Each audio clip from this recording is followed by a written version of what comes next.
লিখেছিলেন আল কাসিবু হাবিবুল্লাহ, শ্রমিকরা হচ্ছে আল্লাহর বন্ধু। কারণ এই পৃথিবীতে যা কিছু সুন্দর, যত বিল্ডিং, যত স্থাপনা, সব কিছু তৈরি করেছে শ্রমিকরা। আল্লাহ রাব্বুল আলামিন দুনিয়াটাকে যেভাবে সাজাতে চেয়েছেন তার একমাত্র অংশীদার হচ্ছে শ্রমিকরা। শ্রমিকদের এই হাতের কারুকাজে এই পৃথিবীটা এত সুন্দর হয়েছে। প্রিয় ভাইরা, আজকে আন্তর্জাতিক শ্রমিক দিবস।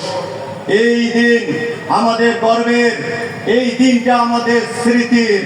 এই দিনে আমাদের শ্রমিকরা আমেরিকার শিকাগো শহরে তাদের অধিকার আদায়ের জন্য বুক চিতিয়ে দাঁড়িয়েছিল। প্রিয় ভাইরা আমার, তারা আমাদেরকে দেখিয়ে গেছেন যে অধিকার কেউ দিবে না, অধিকার আদায় করে নিতে হবে। তারা আমাদেরকে শিখিয়ে গেছেন। আমরা কারো দয়ার দান চাই না, আমরা শুধু চাই আমাদের অধিকার।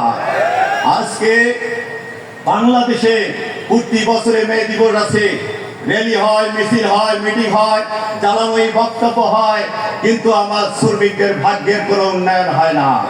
আমরা দেখেছি শ্রমিকদের নামে চাঁদাবাজি করে, বিভিন্ন দিবসের নামে চাঁদাবাজি করে অনেক শ্রমিক নেতা ভাঙ্গা বাড়ি থেকে তিনতলা বাড়ি করেছে, গাড়ি করেছে। আমার সাধারণ শ্রমিকের কোনো উন্নয়ন হয়নি। ওই আনন্দবাবুর কুলে আমি ছোটবেলায় স্কুল লাইফে যাকে হ্যান্ডেল ধরা দেখেছি, আজকেও সে হ্যান্ডেলেই ধরে।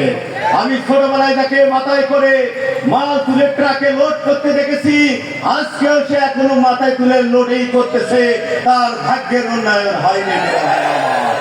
এসব জ্বালাময়ী ভাষণ দিয়ে শ্রমিকের ভাগ্যের উন্নয়ন হবে না। এইখানে এর আগেও মঞ্চ সাজিয়েছিল একটি সরকার, তারাও জ্বালাময়ী ভাষণ দিয়েছিল। শ্রমিকের অধিকারের জন্য তো আপনার জ্বালাময়ী ভাষণ দরকার নাই। আপনারা তো ক্ষমতায় ছিলেন, আপনারা তো আইন পাস করে শ্রমিকদেরকে অধিকার দিয়ে যেতে পারতেন। কি দিয়ে গেছেন? অতএব বাংলাদেশের এই তথাকথিত আইন দিয়ে এদেশের শ্রমিকদের কখনো ভাগ্যের উন্নয়ন হবে না। আমাদের সৃষ্টিকর্তা আল্লাহ, আমাদের রেজেকদাতা আল্লাহ, কোন মানুষের উপর নির্ভর নয় আমাদের রেজেক। অতএব এই দুনিয়াতে অধিকার চাইতে গেলে কোনো মানুষ দিতে পারবে না, তারা শুধু আমাদের সাথে বৈষম্য করবে।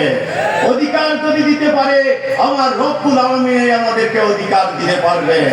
এই জন্য আল্লাহ রব্বুল আলামিনের ইসলামিক শ্রম নীতির বাস্তবায়ন ছাড়া শ্রমিকরা দেশে কখনো তাদের ন্যায্য অধিকার পাবে না। ভাইরা, সময় সংক্ষেপ, আমি বলতে চাই ডিসি মহোদয় আছেন, আমাদের নীলফামারী ইপিজেডে ব্যাপক অনিয়ম, ব্যাপক দুর্নীতি চলতেছে। আর ভাঙ্গা পরিশ্রম করার পরও একটা শ্রমিকের যে ন্যূনতম মজুরি, সেই মজুরিটুকু তাকে দেওয়া হয় না। আমরা আজকে ইপিজেড শ্রমিকদের জন্য 25,000 টাকা ন্যায্য মজুরি দাবি করতেছি। সেখানে যে অনিয়ম আছে, নিয়োগ বাণিজ্য আছে, সেখানে যে সিন্ডিকেট আছে, ফেসিবাদীর সিন্ডিকেট এখনো সেখানে আছে। আমরা এটাকে দেখতে চাই না নীলফামারীবাসী। আমরা ধৈর্য ধরে আছি। এই সিন্ডিকেট যদি দ্রুত সময় ভেঙে ফেলা না হয়, এদেশের শ্রমজীবী মানুষ তারা আন্দোলন করে এই সিন্ডিকেটকে ভেঙে ফেলবে। কথায় কথায় ইপিজেড শ্রমিকদেরকে ছাড়াই করা হয়।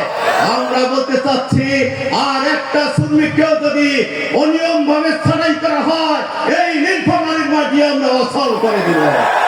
শ্রমিকদের অধিকার নিয়ে দয়া করে কেউ ছেলেবেলে খেলবেন না। প্রিয় ভাইরা, শ্রমিকদের অধিকার কেউ দিবে না, আমাদেরকে ঐক্যবদ্ধ হয়ে আমাদের অধিকার আদায় করতে হবে। সর্বশেষ কথা, শ্রমিকদের জন্য আমরা একটা সেবা কার্ড তৈরি করেছি। আমরা এই সেবা কার্ডটা আপনাদেরকে দিয়ে দেব। আমাদের বিভিন্ন ডায়াগনস্টিক সেন্টার আছে, আমাদের ক্লিনিক আছে। এই কার্ড নিয়ে যদি আপনারা যান, আপনাকে 40% ডিসকাউন্ট দেওয়া হবে। সিজার করতে যাবেন, আপনাকে 40% ডিসকাউন্ট দেওয়া হবে। শ্রমিকদের যে কোনো বিপদ আপদ আমাদের পাশে আসবেন, আমরা আপনাদের পাশে থাকবো। মহান রব্বুল আলামিন শ্রমিকদের অধিকার আদায়ে আমাদেরকে ঐক্যবদ্ধ আন্দোলন করার তৌফিক দান করুন। আমা তৌফিক ইল্লা বিল্লাহ। আসসালামু আলাইকুম ওয়া রাহমাতুল্লাহ।